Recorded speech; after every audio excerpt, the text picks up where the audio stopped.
Hello students, कैसे हैं आप सब। आई होप आप सब अच्छे होंगे। आईसीटी वर्चुअल क्लासरूम में आप सबका स्वागत है। मैं विकास। बच्चों, क्लास 11th का मैथ्स हम कर रहे हैं। चैप्टर है आपका सीक्वेंस एंड सीरीज और इस चैप्टर को हमें कंटिन्यू करना है। तो बच्चों, यहाँ पे हम कुछ क्वेश्चंस करेंगे, ठीक है। इसका रिवीजन चल रहा है आपका बेसिकली। तो ज्योमेट्रिक प्रोग्रेशन एक टॉपिक है, इसके आधार पे कुछ क्वेश्चंस आज हम करने वाले हैं। तो एक बार इसको पिछले सेशन में जो हमने किया था रिवाइज कर लीजिए ताकि क्वेश्चंस हम कंटिन्यू कर पाए। तो ठीक है बच्चों, चलिए अब देखते हैं हमने यहाँ पे क्या क्या किया था। कि अगर आपको कोई टर्म बतानी है, ठीक है, जीपी की, ठीक है, मतलब आपको एक जीपी दिया गया है और बोला है इसकी भाई ये वाली टर्म बताओ, जैसे 12th टर्म बताओ, 50th टर्म बताओ, तो आप कर सकते हैं, है ना। इसके बेसिस पे हमने कुछ एग्जांपल्स किए थे, कुछ क्वेश्चंस किए थे। आज जो हम करने वाले हैं वो है ये topic, problems based on finding the position of a given term. मतलब अगर आपको एक टर्म दे दी जाए, बतानी है वो कौन सी टर्म है जीपी की। जैसे आपको उसमें एन की वैल्यू निकालनी होती थी, है ना, अर्थमेटिक प्रोग्रेशन में। तो एन की वैल्यू मतलब कौन सी टर्म है। यहाँ पे भी वही है, टर्म दे दी है आपको। देखिए, which term of GP, GP है 5, 10, 20, 40 और ये 5120 वाली कौन सी टर्म है इस जीपी की, ये आपको बताना। समझ में आ रहा है। चलिए इसको नोट कीजिए, फिर हम इसको सॉल्व करें। ठीक है, तो बच्चों यहाँ पे जीपी नोट कर लिया आपने, और ये एन इसको बोल सकते हैं ना, 5120 को। फिर सॉल्व करते हैं।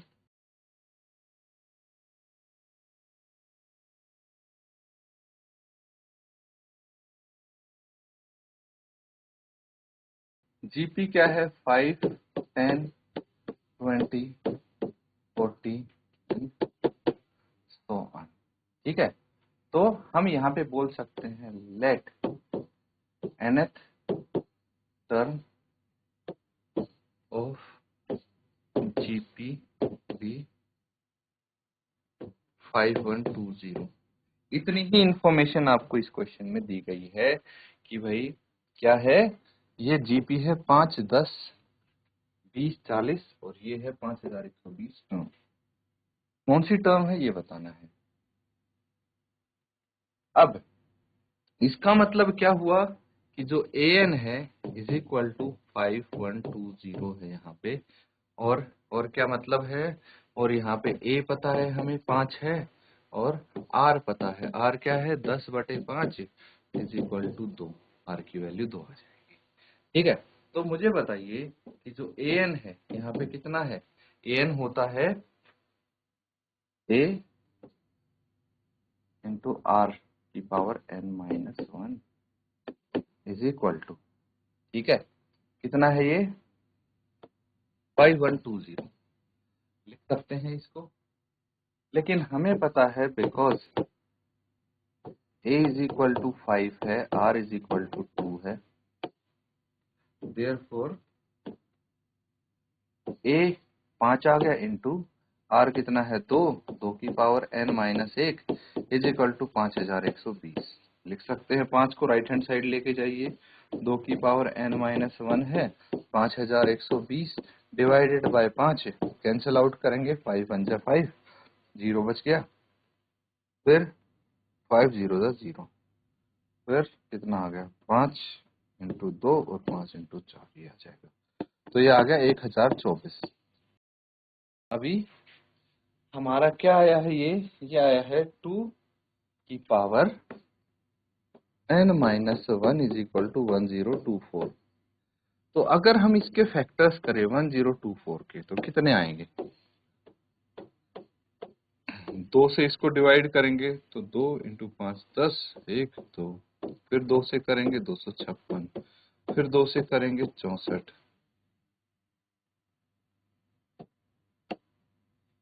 2 1 जा 2, 128, फिर 2 से करेंगे तो 64, फिर 2 से करेंगे तो 32, फिर 2 से करेंगे 16,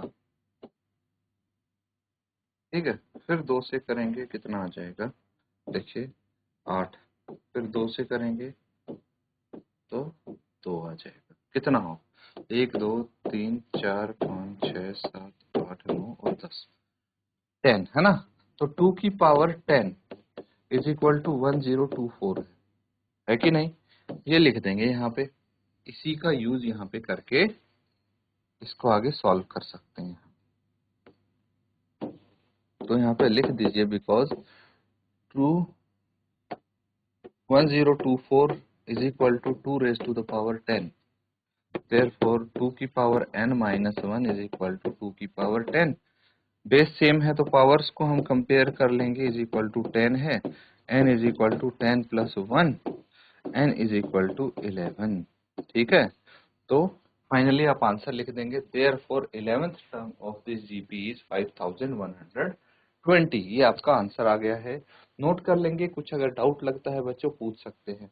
यहाँ पे आपको बस ये बताया गया है कि अगर आपसे पूछा गया हो कि भाई ये वाली टर्म इंडिकेटेड टर्म है जैसे 5120, ये कौन सी टर्म है जीपी की, तो वो आप निकाल सकते हैं। नोट कर लेंगे इसको।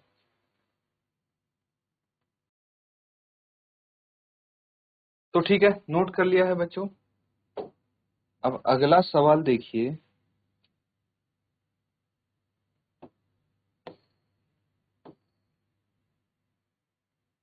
अगली प्रॉब्लम है आपकी कि एंड से, ठीक है, लास्ट टर्म से अगर कोई टर्म पूछी जाए, जैसे इसमें एग्जांपल के साथ ही समझने की कोशिश करेंगे। Find the 8th term from the end of the sequence this. ये सीक्वेंस है जो जीपी में है और इसकी आपको पीछे से 8th टर्म बतानी है। पीछे से मतलब 25th टर्म से, पीछे 25वें पद से आप 8वीं टर्म बताइए। तो लास्ट टर्म से आपको 8वीं टर्म बतानी है, तो कौन सी होगी ये आपको निकालना है। ये हमें पता लगता है n माइनस m प्लस 1 से। ठीक है, तो चलिए नोट करेंगे इसको और फिर सॉल्व करें। ठीक है, तो चलिए इसको सॉल्व कर लेते हैं। हमारे पास सीक्वेंस क्या है, 3 6 12,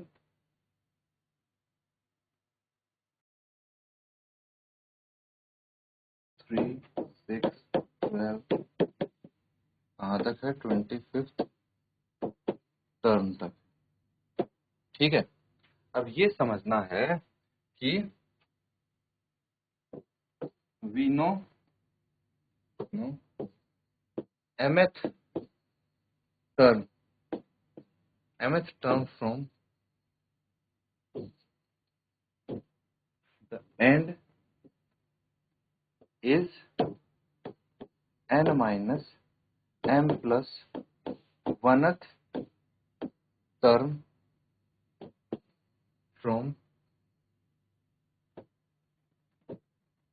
beginning। ठीक है, तो क्या मतलब है इसका ये समझते हैं। अब देखिए, अब यहाँ पे क्या है कि आपको पता लग गया कि लास्ट से कौन सी टर्म है ना। तो जो गिवन है वो लिख लेते हैं सबसे पहले। तो हेयर ए फर्स्ट टर्म 3 है, आर क्या हो गया, second term by first term a2 by a1, तो ये आ गया 2। ठीक है, n कितना है, n है आपका, ये है 25, m कितना है 8, क्योंकि बोला गया है 8th टर्म फ्रॉम एंड। ठीक है, तो n minus m plus 1 is equal to n कितना है 25 minus 8 plus 1 is equal to कितना हो जाएगा, 25 और 1 26, 26 minus 8 18। 18th term from beginning. ठीक है, तो अब यहाँ पे ये समझना है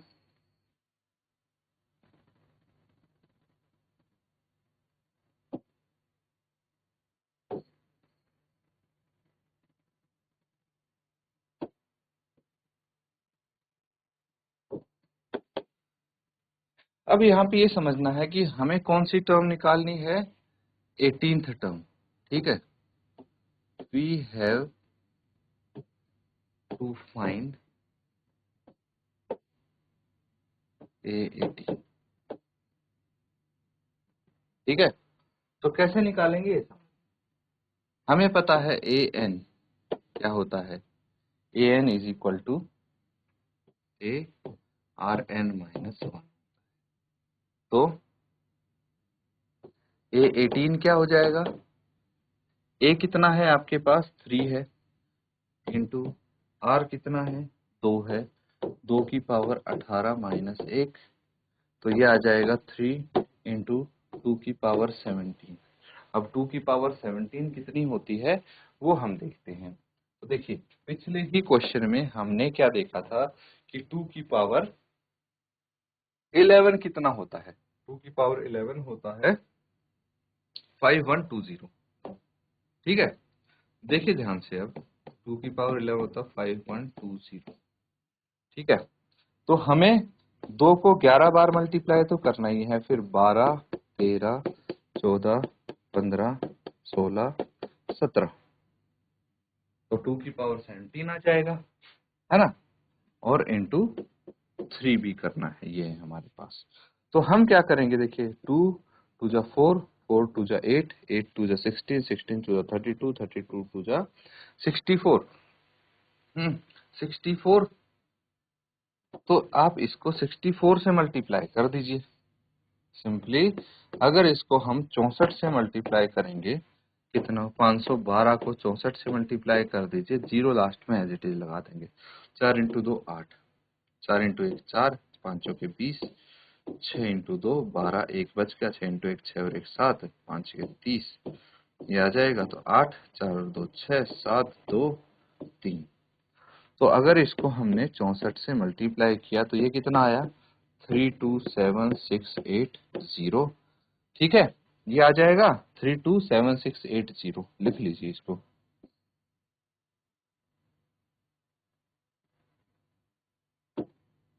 ये लिखेंगे 3 इंटू 327680, और फर्दर इसको सॉल्व कर लेंगे, एक और मल्टीप्लीकेशन करनी है, A18 आ जाएगी। क्या हो जाएगा, 3 से मल्टीप्लाई करना है, 8 या 24, 2 बच गया, 7 या 18 और 2 20, 2 बच गया, 7 या 21 और 2 23, 2 बच गया, 3 इंटू 2 6 और 2 8, 3 इंटू 3 9। ठीक है, ये आ जाएगा। आप लिख सकते हैं therefore 983,040 is 8th term from the end in this sequence। ठीक है, इस सीक्वेंस में ये 8वीं टर्म है लास्ट से। समझ में आ रहा है बच्चों, तो इसको आप नोट कर लेंगे।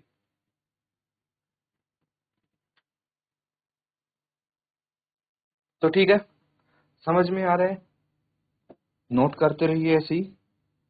अब दूसरे टाइप के करके देखेंगे क्वेश्चन। यहाँ पे क्या बोला गया है ये समझिए। हमें बताना problems based on finding the GP. आपको कुछ इंफॉर्मेशन दे दी जाएगी और आपको कंप्लीट जीपी फाइंड आउट करना है। कैसे करेंगे, क्वेश्चन के थ्रू समझते हैं। If fourth and ninth term of GP are 54 and 13,122 respectively, find the GP. तो जीपी फाइंड आउट करेंगे, नोट कर लीजिए इसको, फिर हम इसको साथ में सॉल्व करेंगे। तो चलिए इसको सॉल्व कर लेते हैं। इन्फॉर्मेशन क्या क्या गिवन है, fourth and ninth term given है GP, fourth and ninth term given है 54 और 13,122, ये लिख लेंगे। तो A4 फोर्थ टर्म कितनी, 54, A9 इज इक्वल टू 13122, ये गिवन है। Let A be the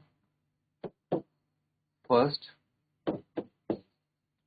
term of GP and R be the common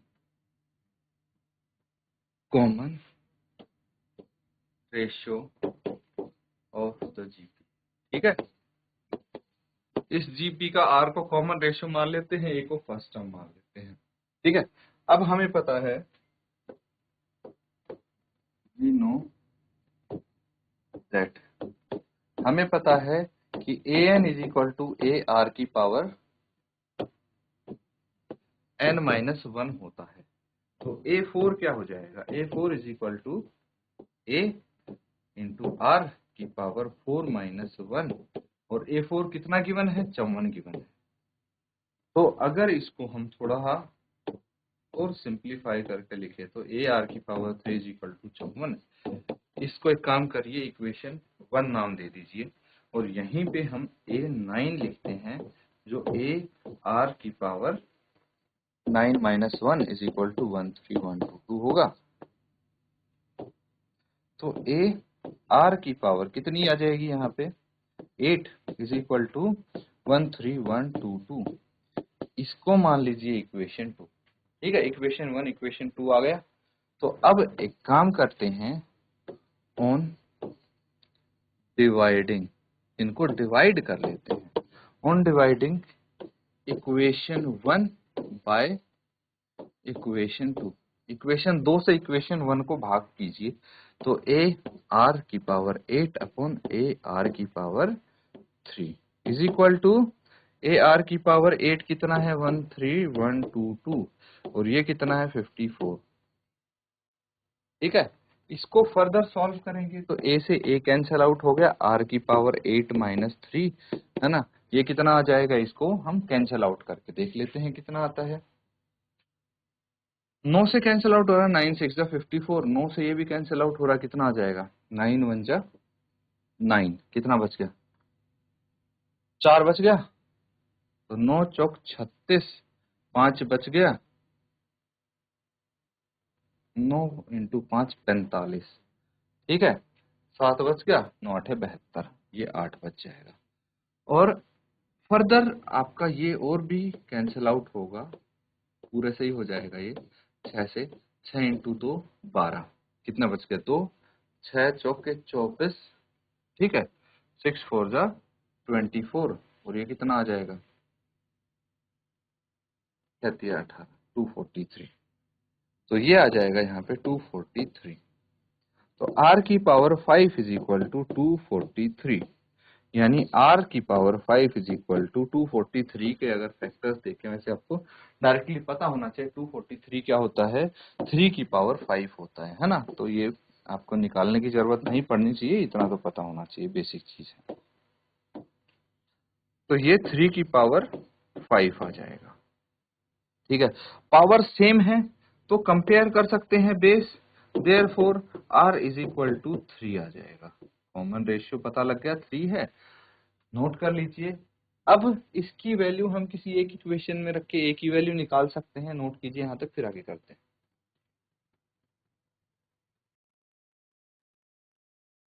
तो ठीक है, समझ में आ रहा है। अब एक काम करिए, put r is equal to 3 in equation 1। Equation 1 में r को 3 रख दीजिए। इक्वेशन 1 क्या है आपकी, a इंटू आर की power 3 is equal to 54, a into r यानी 3 की पावर 3 इज इक्वल टू 54। तो a इज इक्वल टू 54 बटे 3 की power 3, a is equal to 54 बटे 27, कैंसल आउट करेंगे, कितना आ जाएगा, 2 आ जाएगा। ठीक है, ये समझ में आया। तो हमें फर्स्ट टर्म पता लग गई 2, सेकेंड टर्म a2 क्या होगा, a2 होगा बच्चों a इंटू आर, यानी r कितना निकाला था हमने अभी, 3 निकाला था, तो 2 into 3 is equal to 6। a3 क्या होगा, a3 होगा a इंटू आर का स्क्वायर, यानी 2 इंटू 3 का स्क्वायर, कितना आ गया, 2 इंटू 9, 9 दूनी 18। ठीक है, फिर a4 कितना है, a into r cube is equal to 2 into 3 का cube, 2 into 27 is equal to 54। ये तो हमें पता ही था ऑलरेडी, तो आप लिख सकते हैं therefore the GP, the required GP is, सबसे पहली टर्म 2 है, फिर 6 है, फिर 18 है, फिर 54 है, एंड सो ऑन। इतनी बहुत है ना, जीपी की टर्म हमने निकाल दी है। तो बच्चों इसको नोट कर लेंगे। तो बच्चों यहाँ पे जो क्वेश्चंस किए हैं, उम्मीद करता हूँ अच्छे से आप उनको समझ रहे हैं। फिर से आप रिवाइज जरूर करें इनको। इसी के साथ आज का सेशन एंड करते हैं। Thank you and have a nice day.